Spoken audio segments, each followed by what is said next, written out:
not only on the design level and the art level, but what it means to have creative practitioners actually think about the world and sustainability in their practice.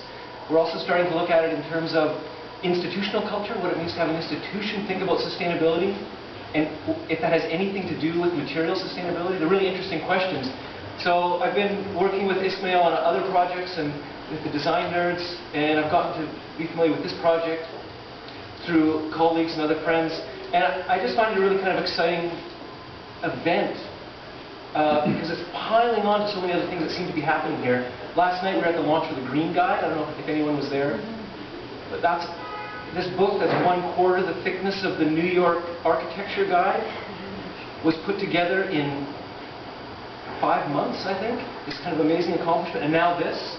It's this kind of very exciting time. So I know I'm sitting down at Granville Island, isolated Emily Carr, really excited by what's going on. So I thought I would bring it to you tonight in recycled velvet. In what something I call looping the clothes. $2 from Value Village. Given to me by a friend who's in the mining industry. Who he's taking our mountains, but we get his jacket. It was that special.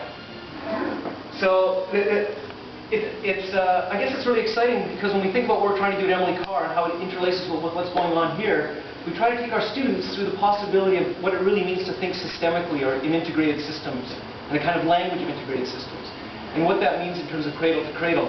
My personal interest is that we are so far from the mark that sustainability is far too meager a goal to even be wasting our time on, which is why I call the program I'm involved in regenerative systems. How can we actually regenerate with design?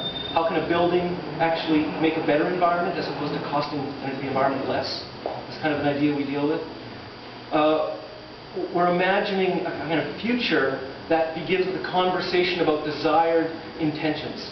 And that's our entire goal. So when I walked around, we were just studying all the projects and looking at how they actually address the issues of desired futures at the kind of largest level, most general level.